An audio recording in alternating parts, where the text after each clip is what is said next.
Hello everyone and welcome back to my channel. I hope you all doing really well. The topic for today is guidelines for writing a report.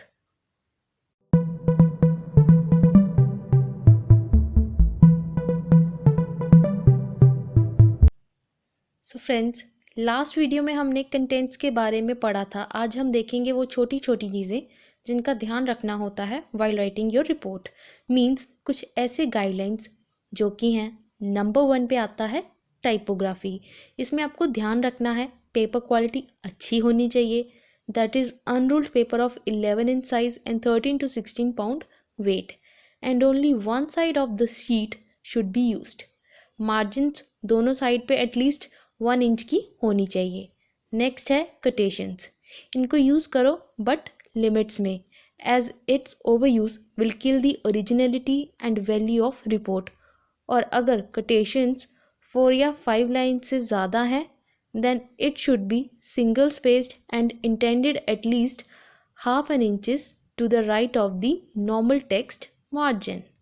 Next guideline हमारी आती है punctuations. Now punctuations का होना sentence के right meaning को convey करता है. जैसे कि commas, colons, brackets, exclamation, full stop, all these should be used carefully and appropriately.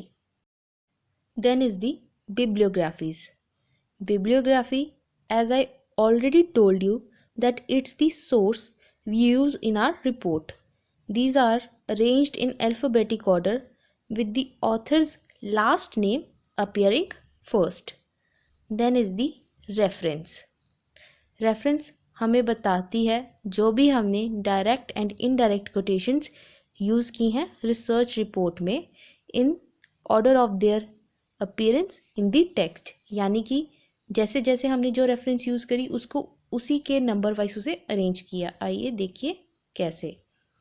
ये देखिए यहाँ पर हमने सबसे पहले किसी बुक से रेफरेंस ली. उस बुक के राइटर थे बेरी जीसी और उस बुक को पब्लिश किया गया था 2000 में. बुक का नाम था मार्केटिंग रिसर्च और उसके पब्लिशर्स थे न्यू दिल्ली, टाटा, मैग्रो हिल. इसी तरह से जैसे जैसे हमने रेफरेंस यूज़ करी, वो चाहे बुक थी, चाहे जर्नल्स थे या कोई चैप्टर ही था, उसको हमने ऐसे ऑर्डर में लिखना है.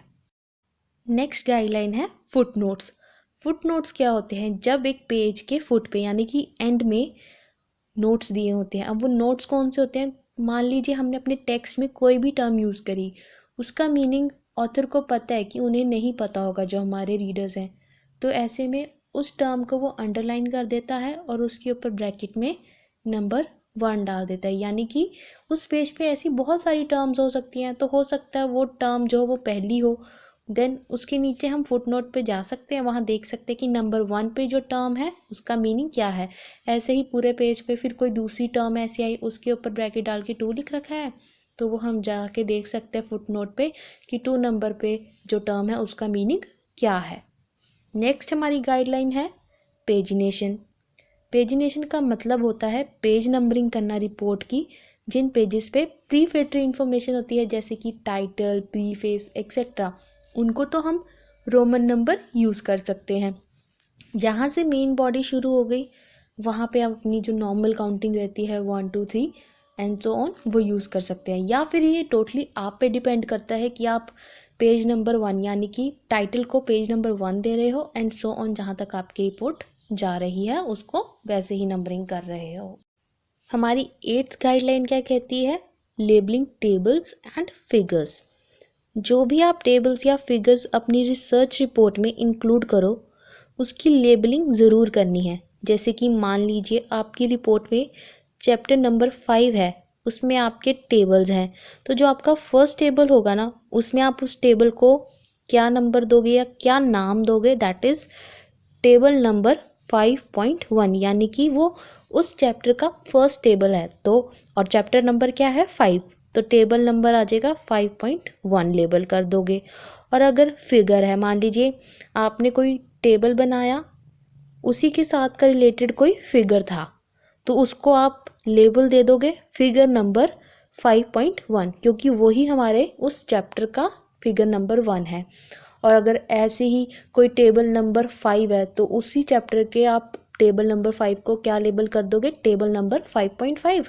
और अगर कोई फिगर नंबर 7 है फ्रॉम द सेम चैप्टर तो आप उसको लेबल दे दोगे फिगर नंबर 5.7। हमारी लास्ट गाइडलाइन है एब्रीवेशन। एब्रीवेशन रिसर्चर यूज़ करता है अपना टाइम सेव करने के लिए। कुछ एब्रीवेशंस तो ऐसी होती हैं जो समझ में आ जाती हैं, जैसे कि इन्फो, हमने इन्फो लिखा है for the word information. And बहुत से ऐसे वर्ड्स यूज़ किए जाते हैं जो कि हमें नहीं पता होता कि इन एब्रीवेशंस की फुल फॉर्म क्या है, तो उन एब्रीवेशंस की फुल फॉर्म भी हमने लास्ट पेज पे मेंशन करी होती है। तो इसीलिए एब्रीवेशंस को यूज़ करना भी ज़रूरी है, बट वो एब्रीवेशंस मीनिंगफुल होनी चाहिए, यानी कि रीडर को थोड़ी बहुत समझ में आने वाली होनी चाहिए। ये नहीं कि हर एब्रीवेशन के लिए वो एंड पेज पे जा रहा है। सो फ्रेंड्स, ये था हमारा आज का टॉपिक, जिसमें मैंने आपको बताई कुछ गाइडलाइंस जो हमें ध्यान रखनी होगी अपनी रिपोर्ट बनाते वक्त। मैं उम्मीद करती हूँ कि आपको ये टॉपिक अच्छे से समझ में आया होगा। मिलेंगे एक बहुत ही नए और इंटरेस्टिंग टॉपिक के साथ हमारी अगली वीडियो में। Till then, take care, bye bye and thank you.